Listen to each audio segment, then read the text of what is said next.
Aloha, it's Paul here at the War HQ, and today we're going to look at Warlord's new starter set, the introductory set for new players and beginners. The War HQ. Paint with passion, play for pleasure. So if you're new to Bolt Action, or have just got any questions at all about Bolt Action, please don't hesitate. Just leave us a message down below this video and we'll get back to you as soon as we can. Watch to the end of the video and I'm going to share one of my tips for Wargaming and Bolt Action with you. See you at the end. So the first thing we need to do is to get the wrapping off. So let's be a little bit careful. There we go. Oh, it's exciting getting into the box. And there we are. So the box itself has some nice graphics on the front. On the back, we've got a cute little picture. People trying to get into it. A wee illustration of what's inside the box.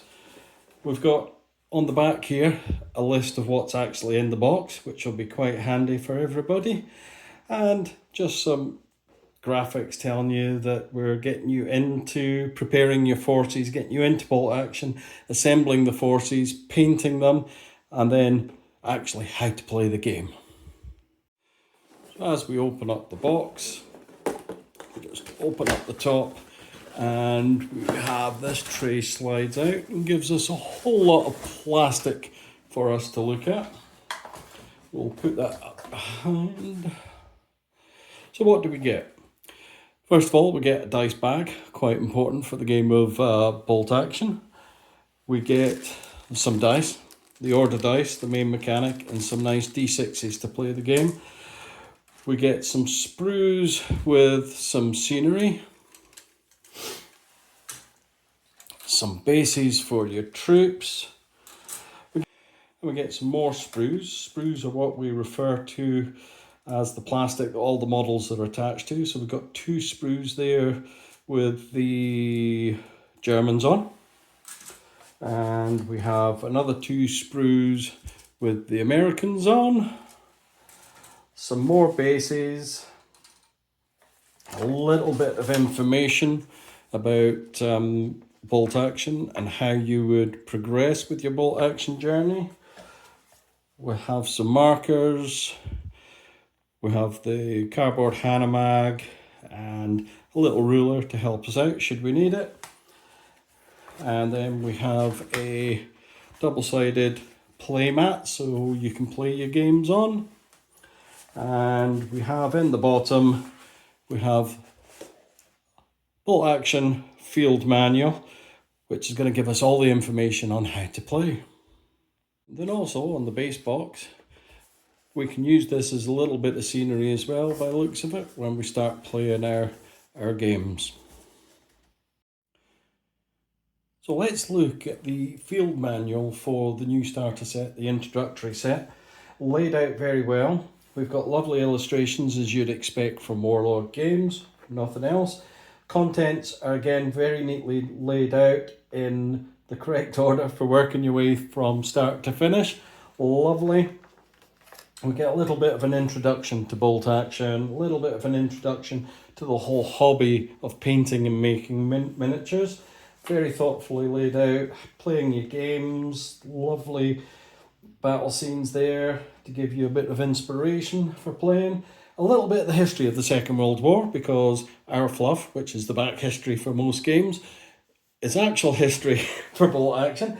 So we can see nicely laid out the various fronts and theatres that World War II went through and the various countries. Again, just lovely illustrations. And once we go through that, the bit we're all excited about is actually building the miniatures. Let's make the models up so we can play the games with them in this introductory set. It takes you through all the basics and it's very neatly laid out.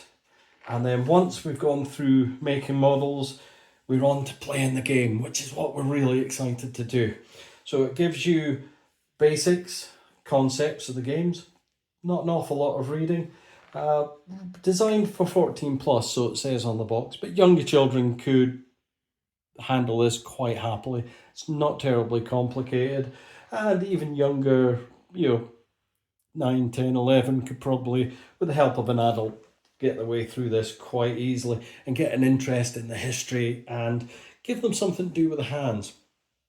Very good for motor coordination with your hands, for the painting, the building, the models, numbers, a little bit of reading is lovely.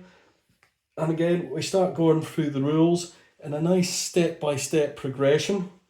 And then we introduce the missions. So we've got the basics of the rules. Now we're going to show you step by step how we play the game.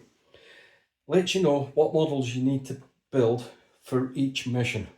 So the first mission, we just need 3 models on each. So if you're really keen to get going, you just need to make up 3 of the models and we can get playing almost immediately.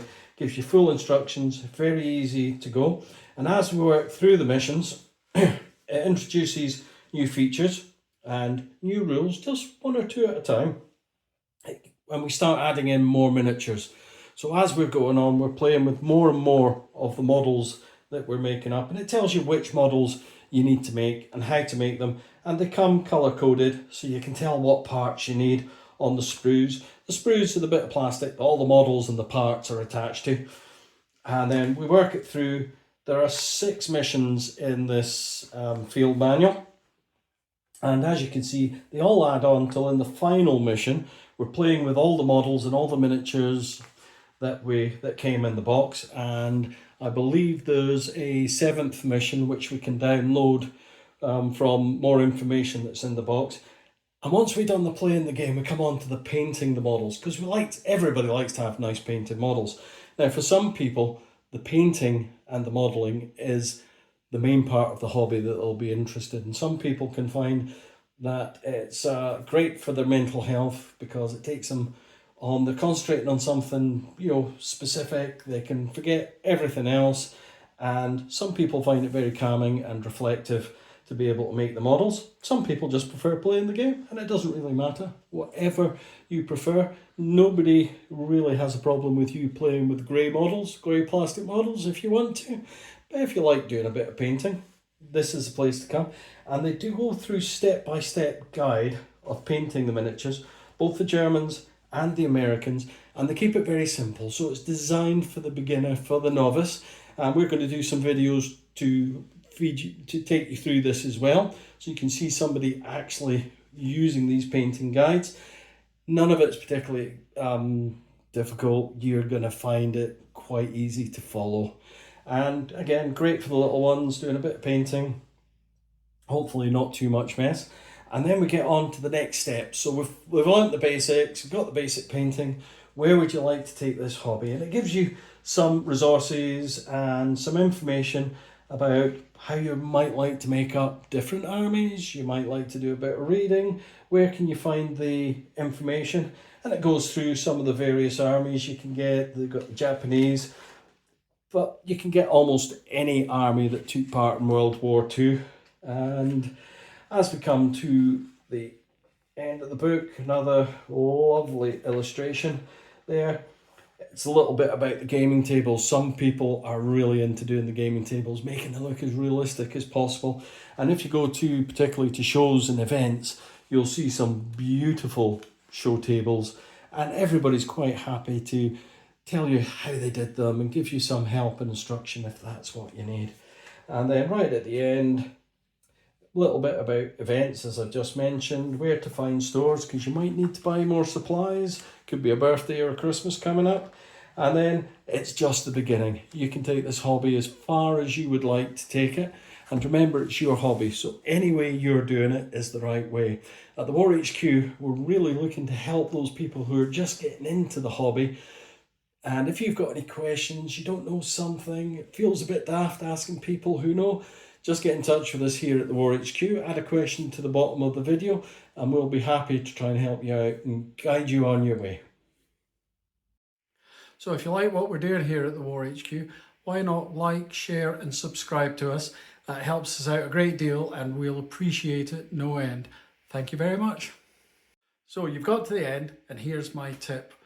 So you want to take your time, particularly when you're building your models and you're painting your models. So give the model time to dry before you go to the next stage, and that's either the glue drying or the paint drying, and you'll make a much better job in the long run.